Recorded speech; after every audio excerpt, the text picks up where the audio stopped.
Doctors पर हमले के सख्त कानून पर आईएमएडीबी के डॉक्टर्स ने दी प्रतिक्रिया।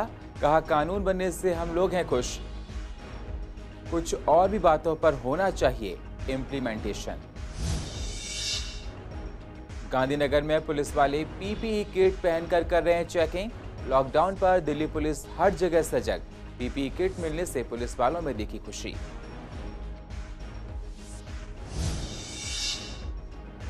मानसरोवर के खेड़ा गांव में दिल्ली सरकार की तरफ से नहीं मिल रहा है राशन।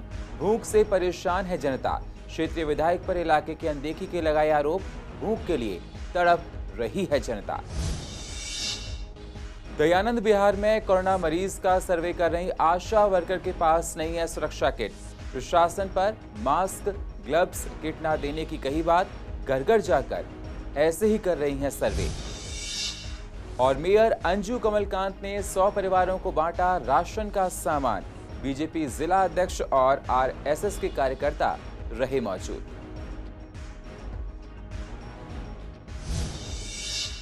नमस्कार, स्वागत है आप सभी का पूर्व दिल्ली खास में। मैं हूं आपके साथ सुनील चौहान।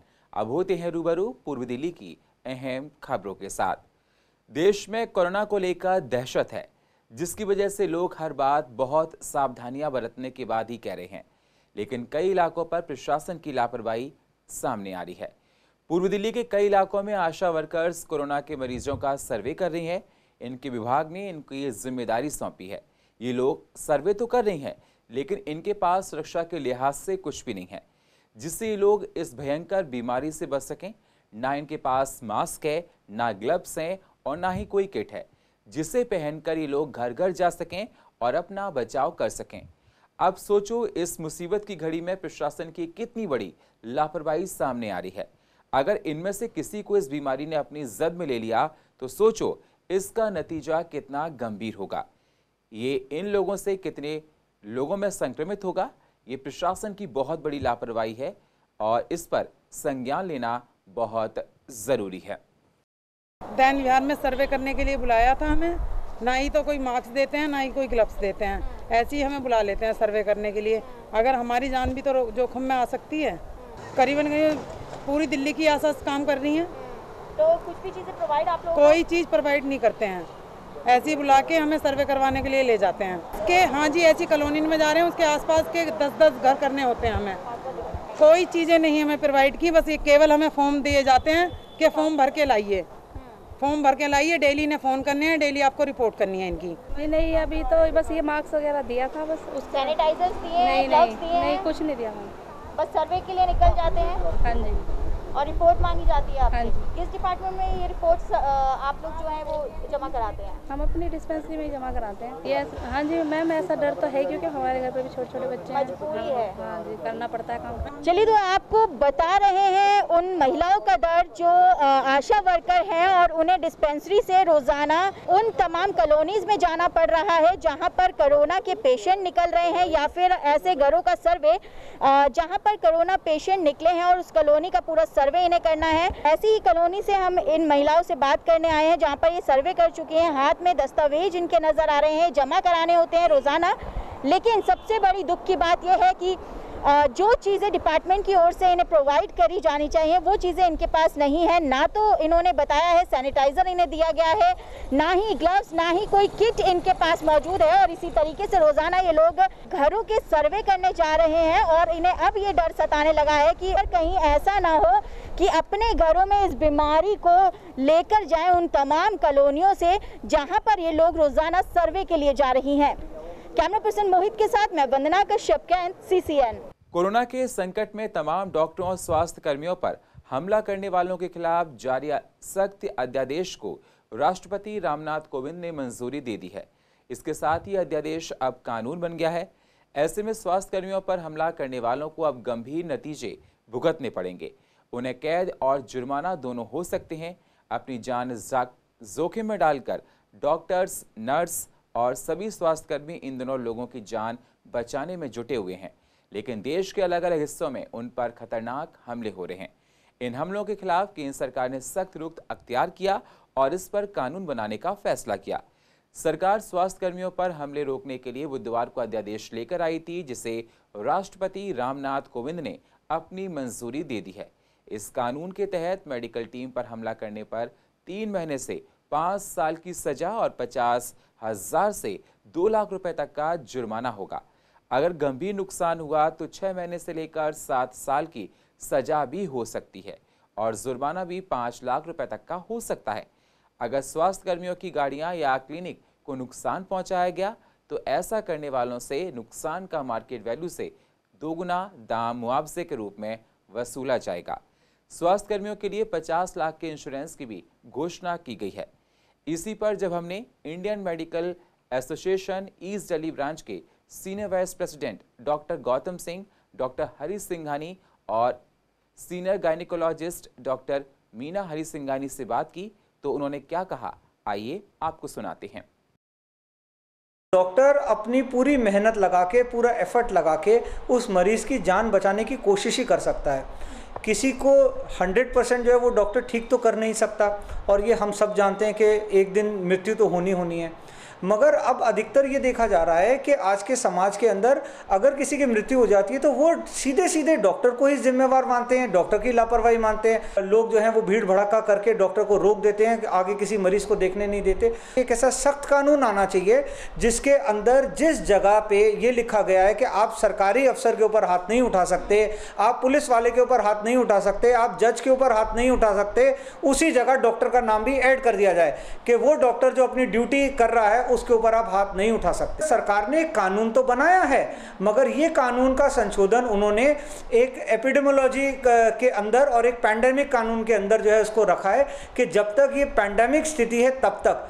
तो क्या डॉक्टर जब पैंडेमिक स्थिति खत्म हो जाएगी उसके बाद जो है वो अपना ड्यूटी करने में पीछे हट रहा है या पीछे हट रहा था? तो डॉक्टर का जो कानून है ये किसी ना किसी मेन कानून के अंदर आना चाहिए, तभी जाके डॉक्टरों को संतुष्टि होगी। तो इसमें थोड़ा मॉडिफिकेशन ये होना चाहिए कि हमेशा रहना चाहिए, क्योंकि डॉक्टर्स का काम ऐसा होता है कि अधिकतर लोगों की जान बचाने के लिए हेपेटाइटिस, HIV और भी कई बीमारियां होती हैं जो कि संक्रमित होती हैं। जैसे आपने गैस्ट्रोएंटेराइटिस वगैरह का एक बार एपिडेमिक हुआ था दिल्ली में, कितने लोगों की जान गई थी। तो इस तरह से ये डॉक्टर तो हमेशा ही अपनी जान से खेल के मरीज़ों की जान बचाते रहते हैं, पर ये जो कानून है इसलिए इसमें थोड़ा परिवर्तन आना चाहिए। और दूसरा क्या है कि जो सज़ा के जो टाइम है वो काफ़ी कम रखा गया है। ये जो कानून बना है इसको सारे हिंदुस्तान में लागू होना चाहिए। कानून तो बनाए गए लेकिन इम्प्लीमेंट नहीं हो पा रहा है क्योंकि पब्लिक अवेयरनेस नहीं है। पब्लिक जानती ही नहीं है कि इस तरह का कानून है, मैं कुछ करूँगा तो मुझे हार्म हो सकता है या बदले में मुझे उनको कुछ हर्जाना देना पड़ सकता है। पब्लिक को अवेयर नहीं है। मीटिंग करी जिसमें सारे पुलिस वाले वहाँ पे थे, इंडियन मेडिकल एसोसिएशन के काफ़ी लोग वहाँ पे साथ में थे, लेकिन पुलिस वालों को ही नहीं पता कि इस तरह का कोई कानून है। तो मेन प्रॉब्लम ये है कि कानून की अवेयरनेस नहीं है।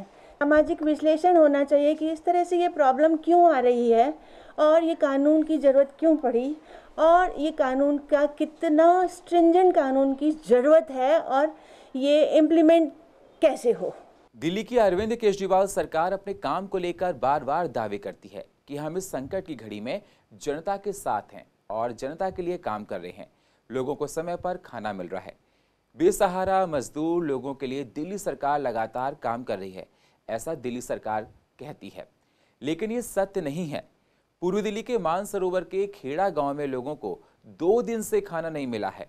लोग भूखे हैं, खाने के लिए दर दर भटक रहे हैं। कहीं 2 वक्त का उनको खाना मिल जाए जिससे परिवार का पेट भर जाए। सभी बच्चे, परिवार के सदस्य भूखे हैं। इस समय यहाँ के लोगों के मन में केजरीवाल सरकार को लेकर काफ़ी गुस्सा है। स्थानीय लोगों ने कहा कि दिल्ली सरकार की तरफ से कोई खाना इस इलाके में मुहैया नहीं कराया जा रहा। हम लोग भूख के मारे परेशान हैं। यहाँ के विधायक चुनाव के समय वोट लेने के लिए तो आ जाते हैं, लेकिन इस विपदा की घड़ी में दूर दूर तक दिखाई नहीं दे रहे हैं। हम चाहते हैं कि जल्द से जल्द हम लोगों को 2 वक्त का खाना मुहैया कराया जाए, जिससे इस विपदा से हम लोग लड़ सकें। सूखा राशन इस क्षेत्र में नहीं आता है। जो चावल पके हुए दिए जाते हैं उसे खाकर बच्चे बीमार पड़ जाते हैं। इस तरह की बात इलाके के लोग बोल रहे हैं। हम गरीब आदमी, मजदूर आदमी हैं। हमको दिल्ली सरकार कोई खाना वाना नहीं मिल रहा है। हमारे लिए खाना भी चाहिए और क्या कहते हैं, साग सब्जी के लिए पैसा कौड़ी भी चाहिए। 4 बच्चे हैं और क्या लेके खिलाऊं, मजदूर आदमी हैं भैया। दिल्ली की सरकार के यहाँ तो मुझे कुछ मिला नहीं है, ना राशन मिला है, ना कुछ मिला है, ना पैसा मिला है, कुछ मिला नहीं है मुझे। रोज़ाना कमाते हैं, खाने हमारे कोई खास नौकरी नहीं है, वैसे रोज़ कमाने खाने वाले हैं हम लोगों को यहाँ पर जो है जो कोई खाने के कोई अभी तक सामान नहीं आया। दिल्ली सरकार बोल रही है कि मैं आपको जो है जो सामान भेज रहा हूँ, यहाँ पर कोई सामान नहीं आया। यहाँ पर बच्चे लेके यहाँ पर पड़ा हुआ है, आदमी परेशान है। क्या कर रही है सरकार हमका? हाँ, हमारे बेटा के न पेंशन बनी न कुछ है, कैसे खाई, कैसे हम मौका खवाई। 4 बेटे सब परेशान है, चूल्हा तक का नहीं जल, कुछ भी नहीं मिला। जब मिली तो वहीं तो आदमी कही हमारा बेटा विकलांग है, न काम करे वाला न धाम करे वाला, कैसे करी भैया? नहीं सर, हमारे को तो कोई राशन नहीं मिल रहा है, बच्चे भूखे मर रहे हैं। किसी के 5 बच्चे हैं, किसी के 7 बच्चे हैं, छोटे छोटे तड़प तड़प के मर रहे हैं। ना कोई कहते तो कॉपियों में पैसे भेजेंगे, ना कोई बैंक में खाते में पैसे आ रहा है। चावल बने हुए आते हैं, पके हुए, वो बच्चे खाते हैं, बीमार हो जाते हैं। सूखा राशन आता ही नहीं, और जब वोट लेने होते हैं जब भाग भाग के आते हैं। दिल्ली सरकार ने जो 3-4 बार निकाल चुके ई कूपन भरो कि ये फार्म भरो, फलाना फार्म भरो, ई कूपन भी भरवाए, मगर कोई समझ लो नहीं राशन की व्यवस्था हुई ना खाने पीने की। ये लोग तो ऐसे हैं कि कोई सामाजिक आदमी है, कभी कोई पैकेट पकड़ा जाते हैं तो वो खा करके समझ लो अपने बच्चों का पालन पोषण कर रहे हैं। इनके घरों में चूल्हे तक नहीं जल रहे हैं, भूखा सोना पड़ता है। और एक आदमी के 3-3 4 बच्चे हैं और काम धंधे इस टाइम है नहीं, और ये इस टाइम लॉकडाउन लगा हुआ है, लोग बाग घरों से बाहर नहीं निकल रहे हैं। खाने पीने की यहाँ पर बहुत बड़ी समस्या है इन लोगों के लिए। दिल्ली में काफी लोगों की जान इस कोरोना ने ले ली है। दिल्ली पुलिस के जवानों को भी कोरोना के संक्रमण हो गया है और वो इसकी जद में आ गई है। इस कोरोना काल में दिल्ली पुलिस की जो भूमिका है उसकी जितनी तारीफ की जाए उतनी कम है। सच्चे वॉरियर्स तो वही हैं जो हम सब लोगों को इतनी सारी सुविधाएं दे रहे हैं। पूर्वी दिल्ली के गांधीनगर में पुलिस वाले PPE किट पहनकर लॉकडाउन के दौरान चेकिंग कर रहे हैं। दिल्ली में कई पुलिस वाले कोरोना पॉजिटिव पाए गए थे, इसके बाद बहुत सारे लोगों को ये किट दी गई। कोरोना काल में वॉरियर्स हम सब के लिए काफ़ी काम कर रहे हैं। सभी लोग घर पर रहें, सोशल डिस्टेंसिंग का पालन करें, जिससे हम लोग इस बीमारी से बच सकें। PPE किट पहनकर दिल्ली पुलिस काफ़ी अपने आप को अच्छा महसूस कर रही है और उनका कहना है कि अब संक्रमण से बचने में हम लोगों को मदद मिलेगी।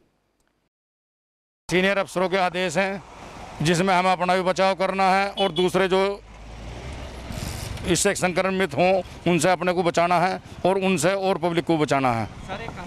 दिल्ली पुलिस बिल्कुल अपने सतर्क है और हमारे सीनियर अफसरों के आदेश हैं कि अपना बचाव पहले करो और दूर से बात करो। तो हम दूर से ही उसके कागज़ देख लेते हैं, हम उनके सामने हाथ नहीं लगाते कागजों के, और 2-3 फुट की दूरी से काम करते हैं। इस संकट की घड़ी में तमाम लोग गरीबों और ज़रूरतमंदों के लिए मसीहा बनकर उभर रहे हैं, जो पूर्वी दिल्ली के आवाम को इस संकट की घड़ी में अपना पूरा सहयोग दे रहे हैं। पूर्वी दिल्ली नगर निगम की मेयर अंशु कमलकांत ने विश्वास नगर में ज़रूरतमंदों को 100 लोगों को राशन दिया है, जिसमें आटा, चावल, चीनी, तेल था। जो लोग इस समय परेशान हैं उनको इससे सहायता मिलेगी। लोगों ने भी आज सामान लेने के बाद शुक्रिया अदा किया। इस मौके पर बीजेपी के जिला अध्यक्ष रामकिशोर और RSS के कार्यकर्ता भी मौजूद थे।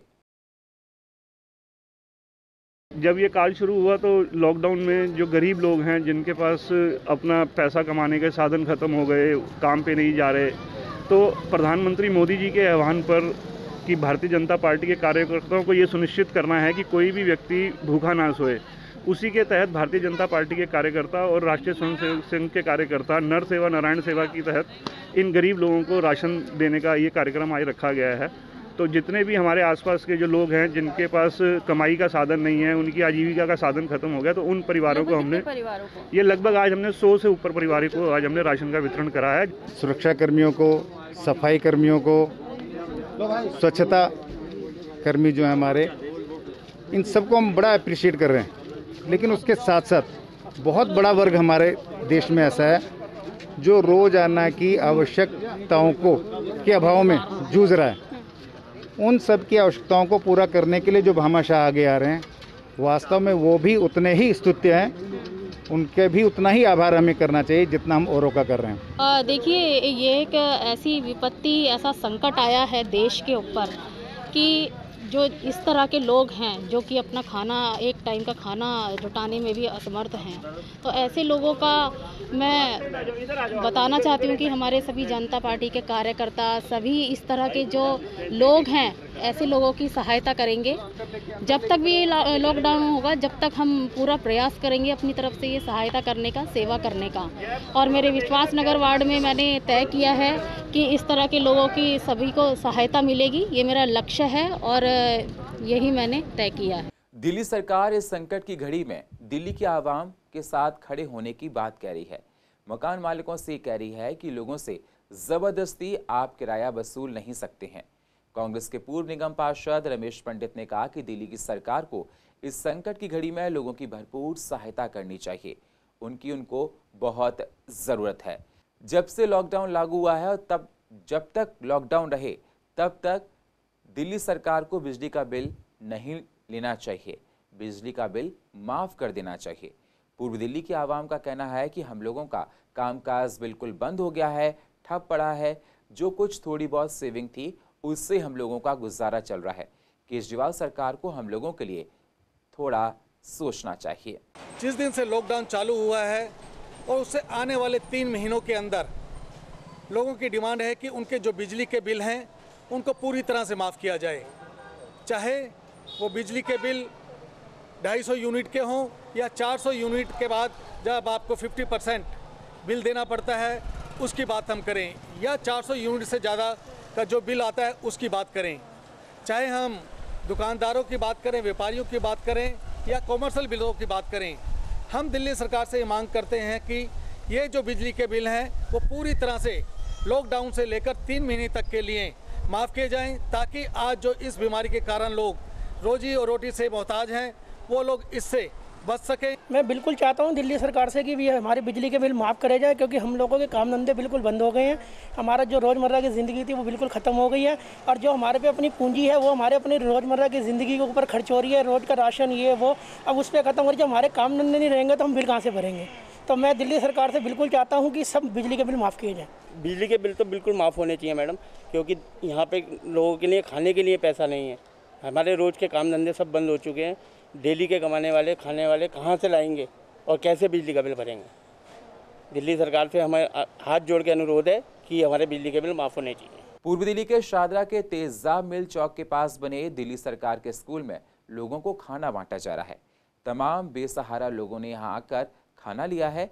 हर रोज़ लोगों को दोनों वक्तों का खाना यहाँ पर दिया जाता है, जिसमें सोशल डिस्टेंसिंग का पूरा ध्यान दिया जाता है, जिससे इस संकट की घड़ी में कोई भूखा ना रह सके।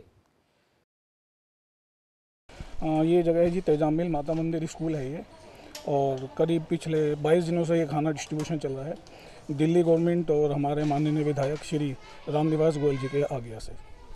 हाँ, रोज़ाना खाना होता है जी, सुबह शाम होता है, और शाम को हमारे विधायक जी की तरफ से, श्री रामनिवास गोयल जी की तरफ से रोटियां अलग से उनकी तरफ से प्रोवाइड करी गई हैं। हमने अपना जो गाइडलाइन हमें आई हुई है उस गाइडलाइन के आधार पर हमने गोले बनाए हुए हैं। उसी गोले में आप देखिए सबके सब हम लोगों से रूल फॉलो करवा रहे हैं।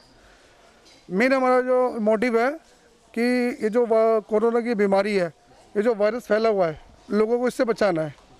और उसका दूसरी साइड ये है कि लोग भूख से भी ना मर जाएं, तो हमें दोनों चीज़ों का पालन करना है। लोगों को भूख से मरने भी नहीं देना है और इस बीमारी से बचाना भी है। तो हम कोशिश कर रहे हैं कि दोनों जो रूल है वो फॉलो कर सकें। खाना यहाँ पर टाइम से आ रहा है, और जो बांटने की व्यवस्था है वो बड़े परिपूर्ण तरीके से हमारे जो NGO लोग हैं, जो आसपास के लोग हैं, ये लगे हुए हैं। और जो खासकर मेन सोशल डिस्टेंसिंग का पूरा ख्याल रखा जा रहा है। सर्कल हमने बनवा दिए हैं, और खाने की क्वालिटी भी अब तक कभी कोई शिकायत नहीं है। ये खाना अच्छा है।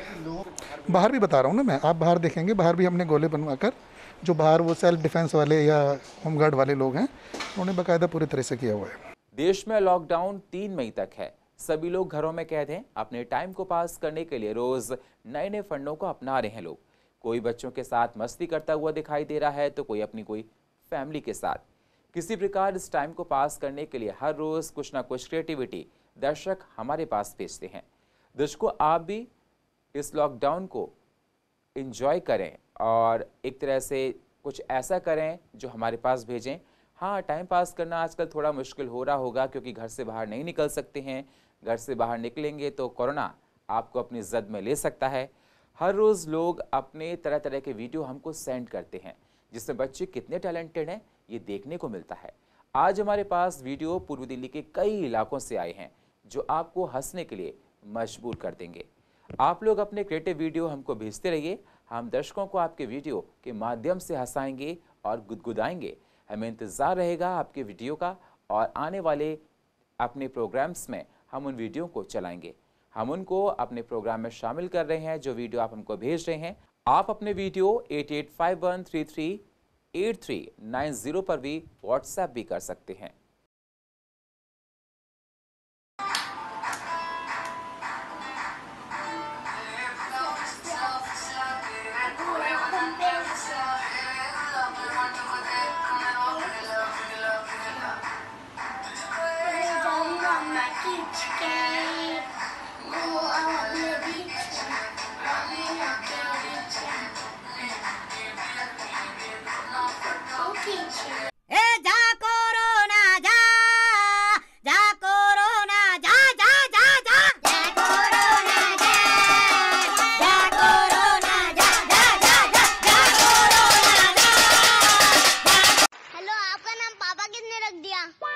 बेटा आप ही पापा कहते हो तो पापा नाम आप नहीं रखा है? हाँ तो और पापा क्यों नहीं कहते? क्योंकि मैं उनका पापा नहीं हूँ। क्यों नहीं हो? क्योंकि उनकी मम्मी से मेरी शादी नहीं हुई। क्यों नहीं हुई? क्योंकि मेरी शादी तेरी मम्मी से होगी थी। आग लग जाए इस कोरोना को। 4 लोगों में बैठने लायक नहीं छोड़ा। बेबी मैं मोटी हूँ क्या? झूठ। बेबी थोड़े से हो गए हो। तेरे बाप का खाती हूँ क्या?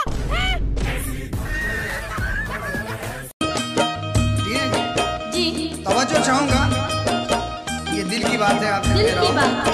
अच्छा। मस्त जवानी तेरी मुझको पागल कर गई रे।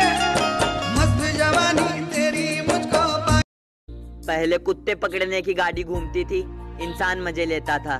अब इंसान को पकड़ रहे हैं और कुत्ते मजे ले रहे हैं। हर कुत्ते का दिन आता है।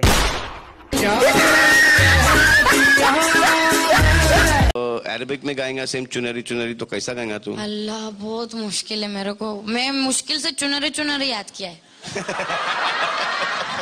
और तू बोलते है अरबिक में गाओ। कोई अरबिक गाना है कोई? ना कर सलमान ना कर। हुसैना तुम्हारा जन्म कहाँ हुआ था? सर अहमदाबाद में। अच्छा, अहमदाबाद की स्पेलिंग बताओ। नहीं सर गोवा में हुआ था।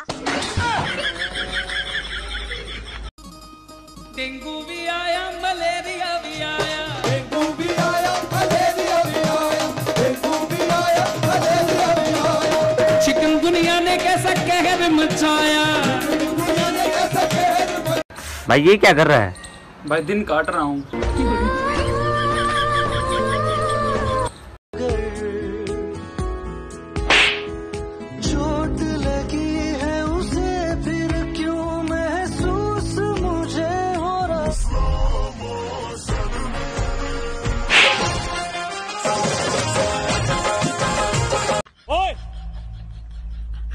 वापस रखो से आयो रे मां।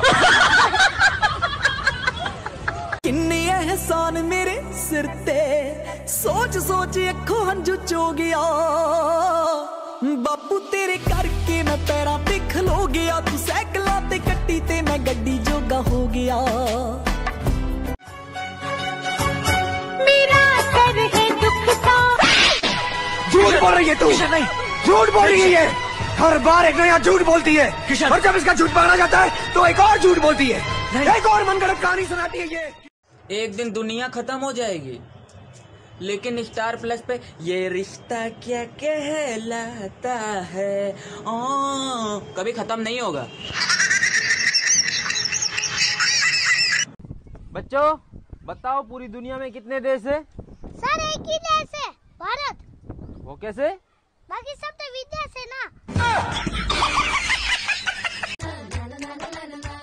ओ कुड़ियो गुड़ किन खा लिया। स्वीटी गुड़ वाली चाह किन्ने पीती बुआ जी दा नाड़ा किन्ने खिच्चिया खिच के मारी किन्ने सीटी ओ छड्डो जी छड्डो जाके चुन्नी तेरी उत्तल डरदी डरदी मार बड़ा हुंदा नाल खड़ी चुन्नी तेरी उत्तल लथड़ डरदी डरदी मैनू मार बड़ा हुंदा जदों नाल खड़दी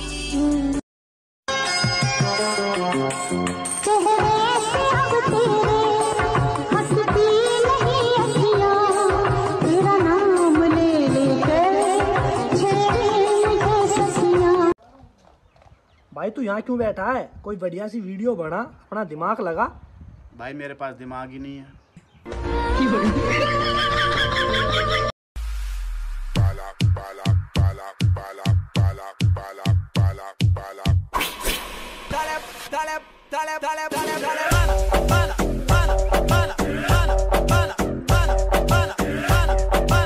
कौशल बेटा बताओ, चांद पर पहला कदम किसने रखा था? जी नील आर्मस्ट्रांग ने। वाह।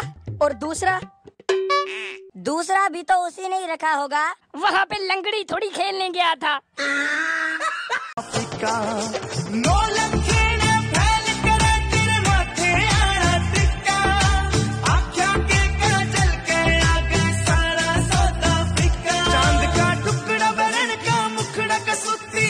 दर्शकों, जैसा आपको पता है कि दिल्ली में लॉकडाउन है और 3 मई तक लॉकडाउन रहेगा। रिक्वेस्ट आपसे ही है कि आप लोग सोशल डिस्टेंसिंग का पालन करें क्योंकि बहुत ज़रूरी है। देखने में आप लोगों को पता पड़ता होगा कि कोरोना कुछ नहीं है, ऐसे नहीं होता है, लेकिन नहीं, अगर ये अपनी जद में ले लेता है तो बहुत मुश्किल पड़ जाता है। आज दुनिया में भारत का डंका बज रहा है। बिल गेट्स ने आज तारीफ की है और बताया है कि भारत बहुत अच्छा कर रहा है, समय पर लॉकडाउन कर दिया। इसलिए लॉकडाउन का पालन कीजिए, तभी हम लोग कोरोना के चेन को तोड़ सकते हैं। और पूर्व दिल्ली की अधिक जानकारी के लिए आप YouTube पर जाकर CCN को सब्सक्राइब करें और फ्रेश अपडेट लेते रहें। और फिलहाल पूर्व दिल्ली खास में इतना ही। बाकी खबरों के लिए आप बने रहिए CCN के साथ। तब तक के लिए नमस्कार।